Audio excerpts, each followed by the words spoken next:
Hey guys, what's up? I'm going to be doing a roundup of the iPad 2 event, and I'm a little sick right now, but I figured I'd give it a shot and let you guys know what happened in case you missed it. Like any Apple event, it starts out with some stats.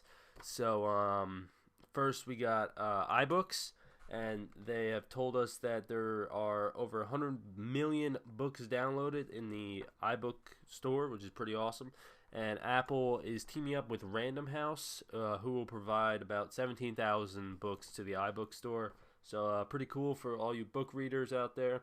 Also, Apple has said that there are 2 million accounts have been started between the App Store, the iTunes Store, and the iBook Store. So that's pretty awesome.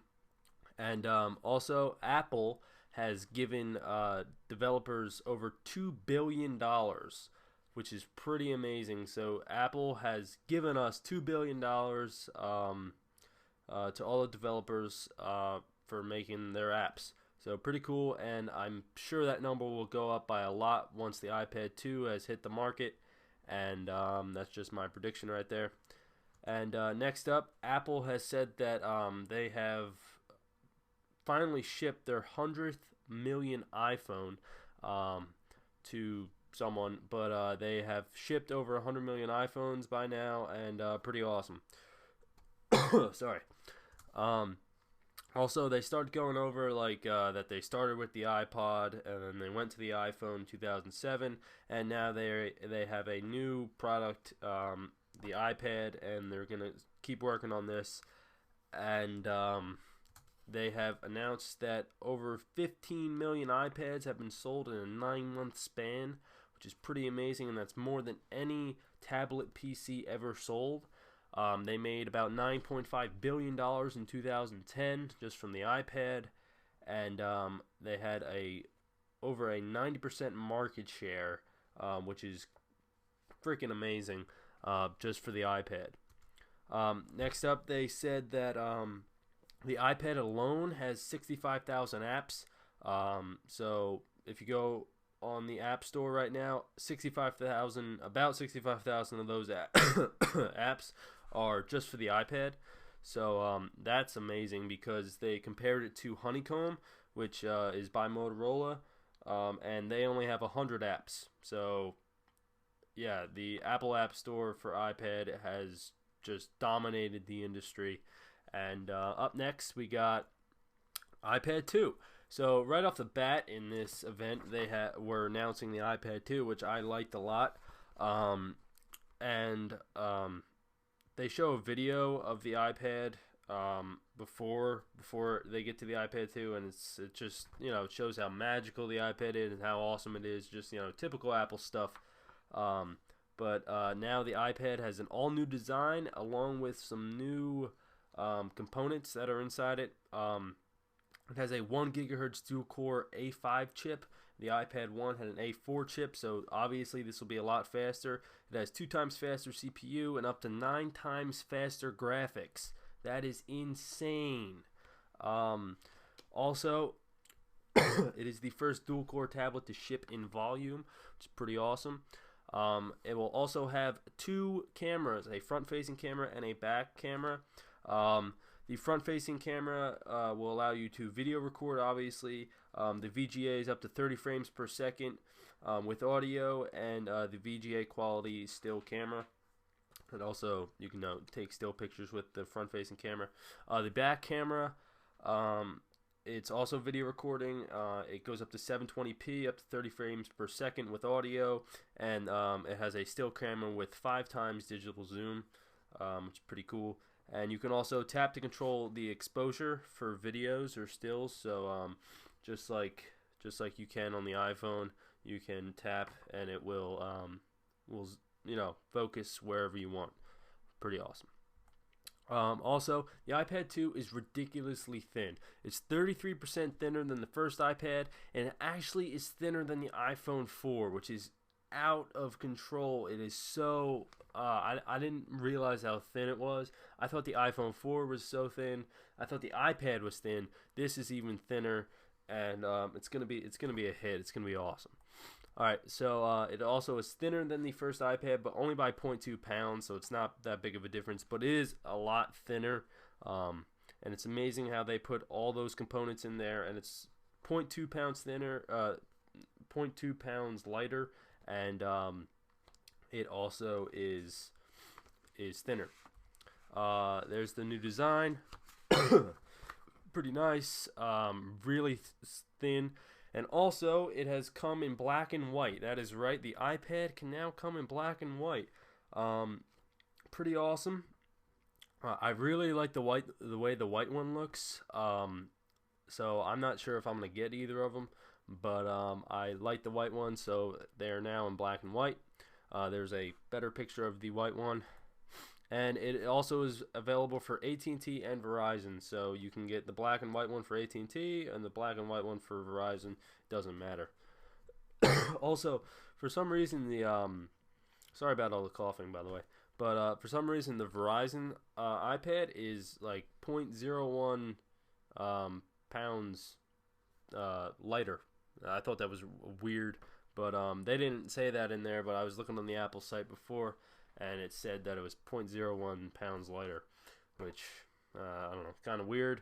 I don't know why that matters, but anyway, it has the same 10-hour battery life, so they put everything in the iPad 2 that's new right now. They put it in there, and it has the same battery life, so they didn't lose any battery life. Even though it is thinner, it still has the same battery life as the iPad 1 and over a month of standby. So pretty amazing, just like Apple. Prices are the same as the first iPad, which is great.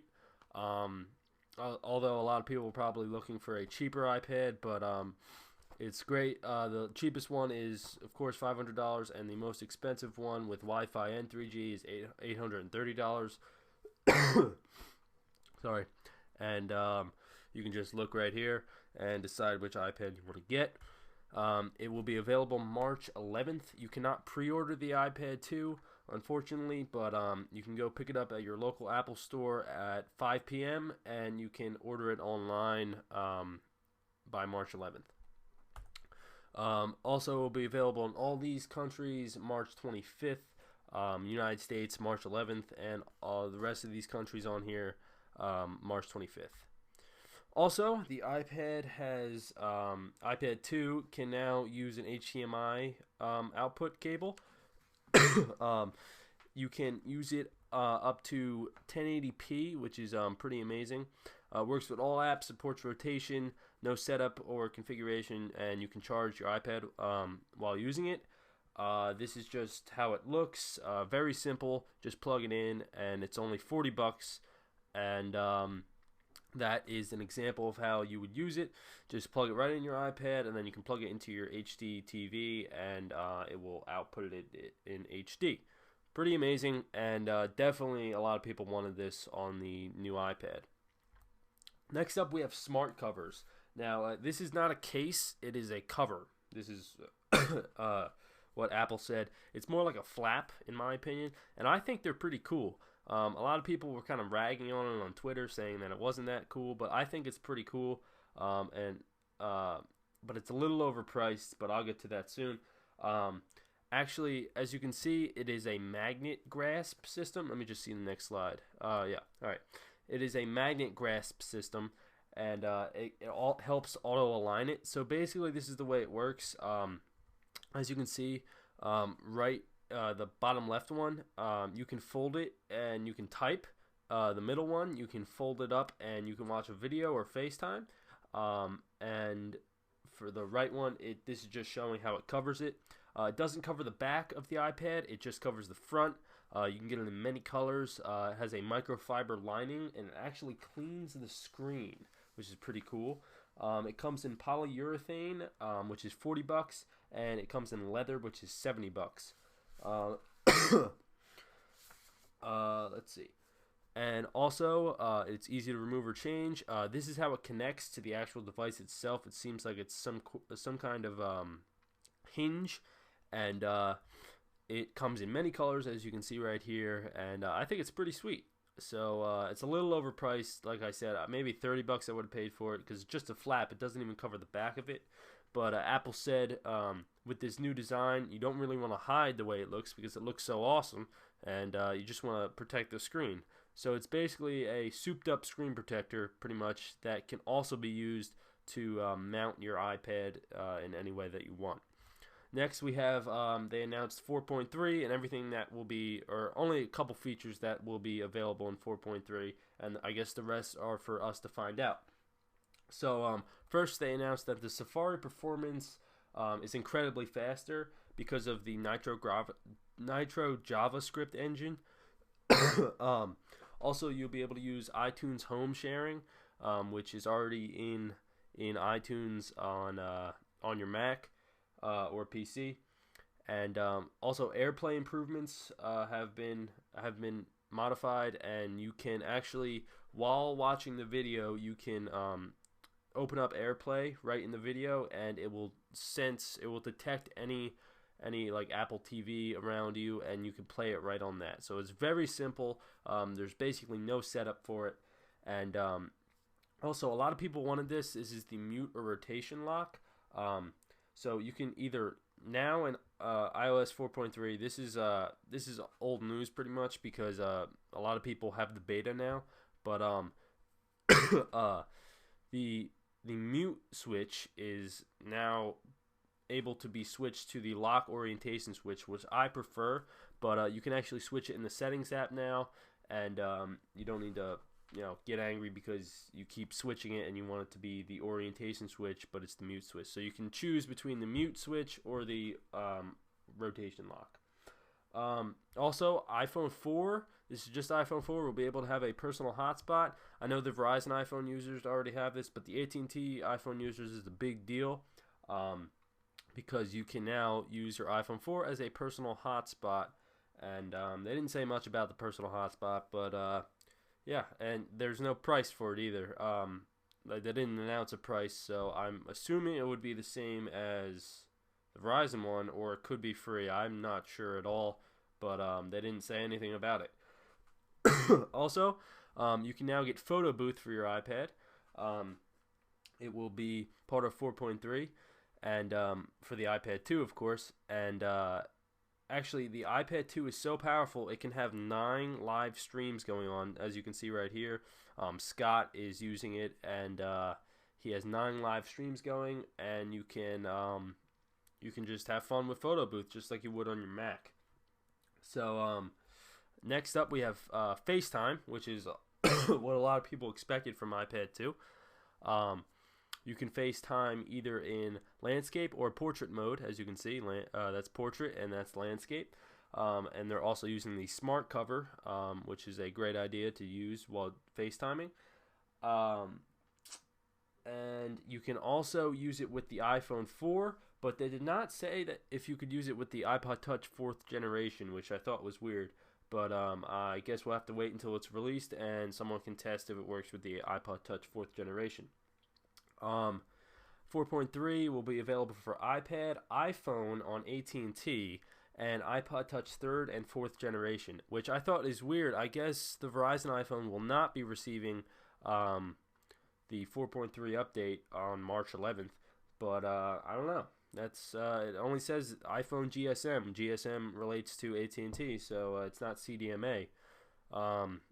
So I guess it's not going to be available for the Verizon iPhone. Sorry, Verizon users. Next up, we have iMovie. They have updated the iMovie app to work with iPad, and it's pretty amazing.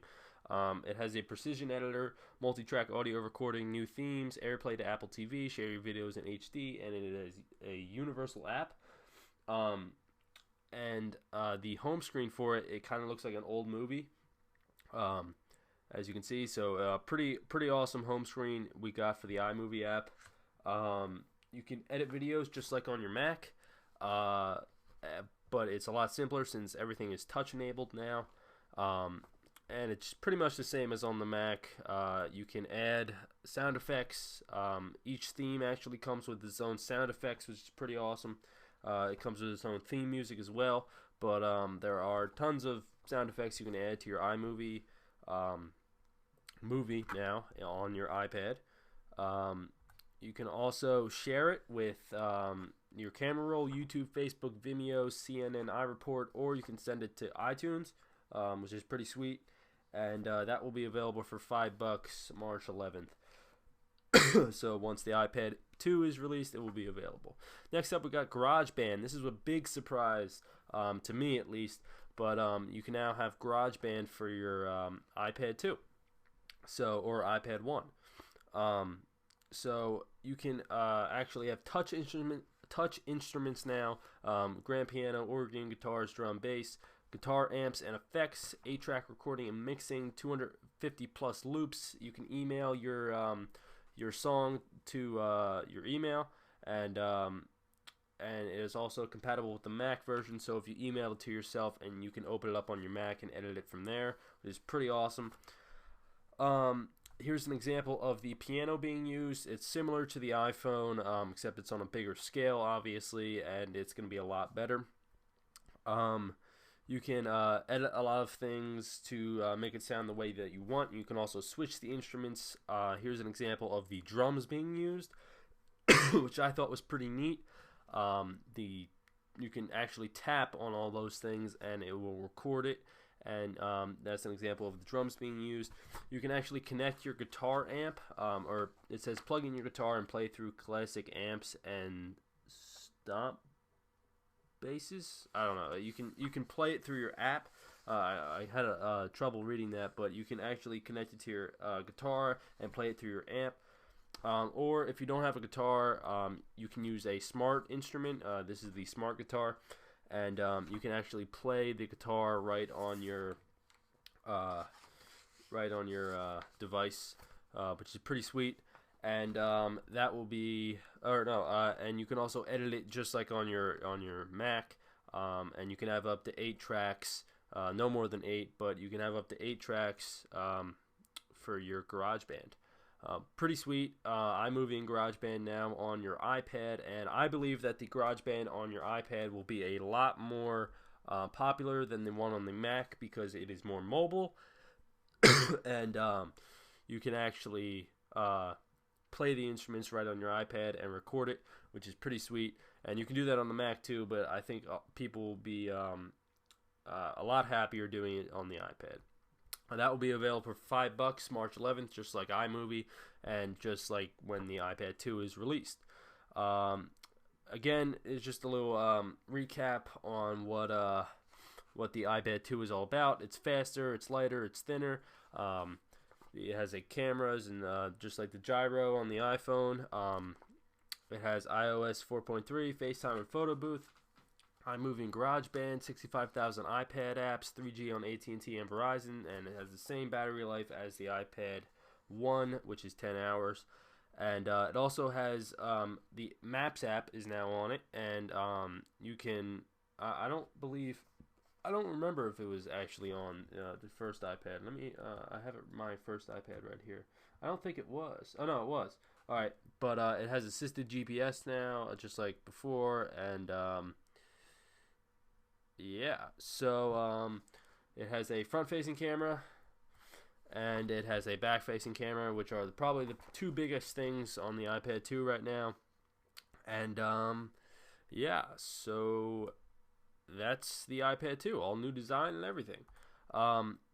Here are some pictures of the iPad 2, black and white on the left, and the back and the specs are there. And also, I will be selling my, I'm not sure if I'll be selling this, my first iPad. This is a picture of the first iPad, and my first iPad is right here, first gen, and I want to sell this to get the second gen iPad. I'm looking for a price around $400 or $350, or we can work a deal if anyone is interested. It has no scratches on it, dents, or anything like that. It's barely used pretty much because it kind of just sits in my house. And there's no scratches on it. It's pretty much mint condition. And if you want this jailbroken, so we can get free apps, so you can put installs on it, I will happily do that for you. It will actually ship inside the Apple box that it came in. It will include the wall adapter and the USB cable, but no headphones, because the iPad doesn't come with headphones. and it will be running 4.2.1 because that is jailbreakable now. But unless there's a jailbreak release for 4.3 before I sell it, I will jailbreak it on 4.3 then. But I will be selling my iPad first generation for $350, which is pretty good. And if you have any questions, just email me at thestick22@gmail.com. So thanks for watching, guys. That was your iPad 2 event roundup. And I would like to sell my iPad 1 before March 11th so I can go pick up the new iPad. Yeah. So thanks for watching, guys. Don't forget to subscribe for more, and I'll catch you later.